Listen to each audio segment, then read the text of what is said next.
Gardening is very unique in the sense that we've been able to take what was natural in nature and domesticate it into our own homes. In other words, we've changed the entire structural dynamics of gardening. No longer are people relying on just growing food in the ground. We've gone as far as to grow food in containers, to hydroponics, aeroponics, aquaponics. There's, a plethora of ways that we could actually help sustain the human life. But there's a problem. And the problem is not in of itself, whereby an individual are not able to grow food. Even the most amateur of them all could grow food, even if it's a lettuce leaf or some sort of green leafy vegetables. These things are easy to grow because all they require is majority nitrogen. But do they only require nitrogen? What about your micronutrients? So let me explain where I'm getting at. When it comes to the soil, the soul of the plant, let's say that, the soul of the plant. From now on, if you're going to go to the store or the local nursery or Home Depot or Lowe's, and you're going to buy some soil, just say the soul of the plant. I need to go and purchase a bag of soul. The soul garden. This is very important here because anyone could grow things, but can you keep it healthy? And if you manage to grow it where it produces fruit, is the fruit nutrient dense? And what do I mean by that? Well, when it comes to everything that grows in your garden, all of its nutrition comes from the soul. The soil. This is very important to understand. If your soil is depleted of nutrients, and no matter how much fertilizer you continue to add, your trees may produce, but your food won't be nutrient dense.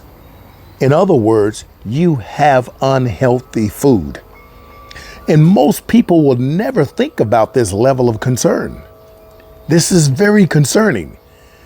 To know that if green leafy vegetables have vitamin C and the green or particular cultivar has a certain percentage of vitamin C. Let's take collard greens, for instance. We're saying over 50% of that leaf is filled with vitamin C, right? Well, what happens if you had your green leafy vegetables, or in this case, collards,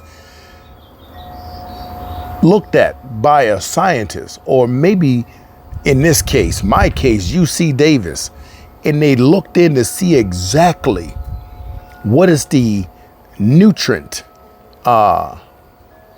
levels in this particular cultivar, and find out that I'm only getting 5% vitamin C from that green leafy vegetable when it should have been 50%. I'm just giving you folks just a random number. Those are not the exact numbers, but you get my drift. My goal here is to educate you folks into understanding that just because you're able to grow something in your garden doesn't mean it's good for you. You may be eating something just as bad in your garden as you would have had you gone to the grocery store. You understand what I'm saying? If the soil that you grow in, the soil medium, we're talking about the ground, and we're talking about in containers, because apparently in containers you need a lot more work and you got to make sure you're on top of everything. But if it's lacking nutrients, regardless of the fertilizers you give it, you're going to be in for a big surprise with your health at some stage of your life. You know, we get it all the time when you hear people say, well, so-and-so was a vegan or plant-based, or they were healthy, they walked, they worked out, they did everything, but they died of a heart attack or died much sooner. This is a huge concern, but nobody ever thought to bring in the secondary hypothesis. Where were the individuals getting their food? What was their socioeconomic status, SES? These things are very, very important. And so we must be concerned with this, because if you're poor, it's less likely you're going to get food that is rich in nutrients. If you are wealthy, you have access to better food. But if you're wealthy and you're not growing your own food, you too are susceptible to fast foods, which equals fat fools. So again, we go back to the soul of the plant. We want to start studying the soil right here. This is very important for us to do. Very important for us to do.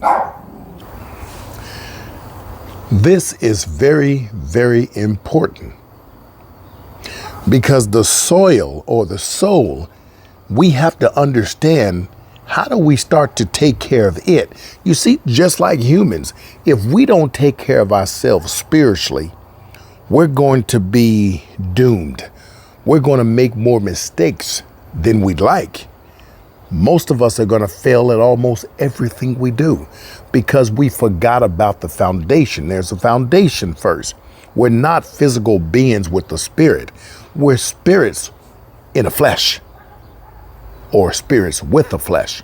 So we must take care of our spirits by making sure we feed it good things, good nourishment. Very important. We're talking about the word. We're talking about prayer. We're talking about fasting. We're talking about journeys into solitude where we can connect with our Creator. You may not understand this quite well, but this is in fact true. When have you ever seen an empty human being producing good works?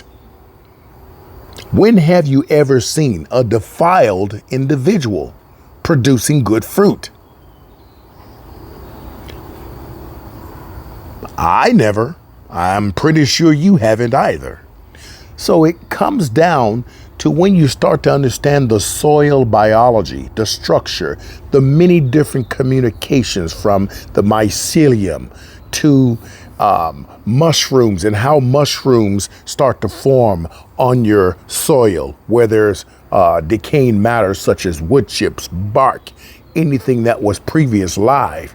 You start to then get in a little bit closer, and before you know it, you're shocked to find out that your soil is either depleted or is, well, right on point. But how many gardeners do you know that actually call their local extension? Hi, my name is Martin Bruchot.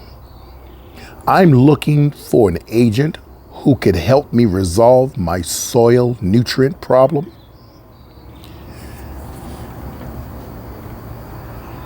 We'll get someone. Give me just a moment. I'm going to place you on hold. Hi, I'm Martine.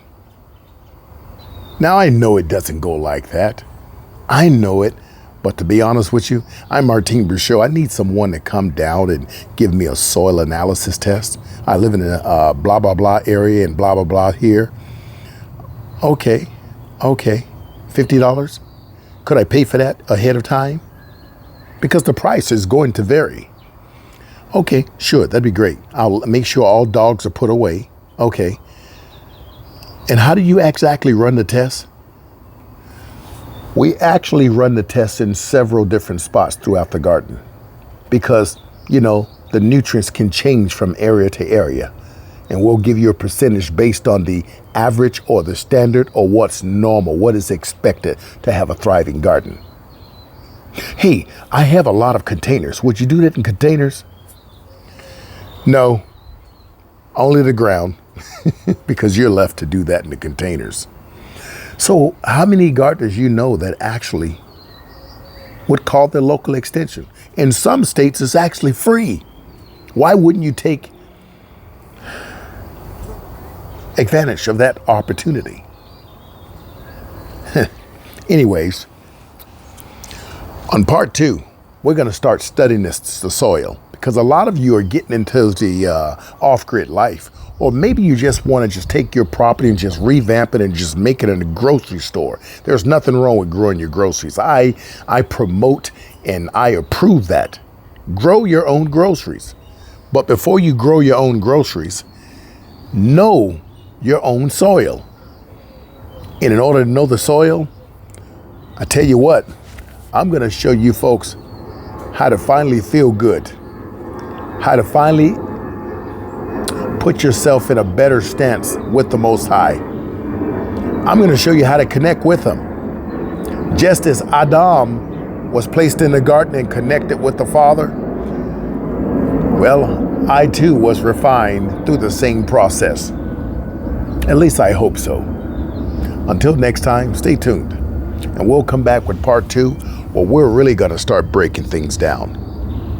I'm going to teach you the garden from a whole different perspective. Are you ready?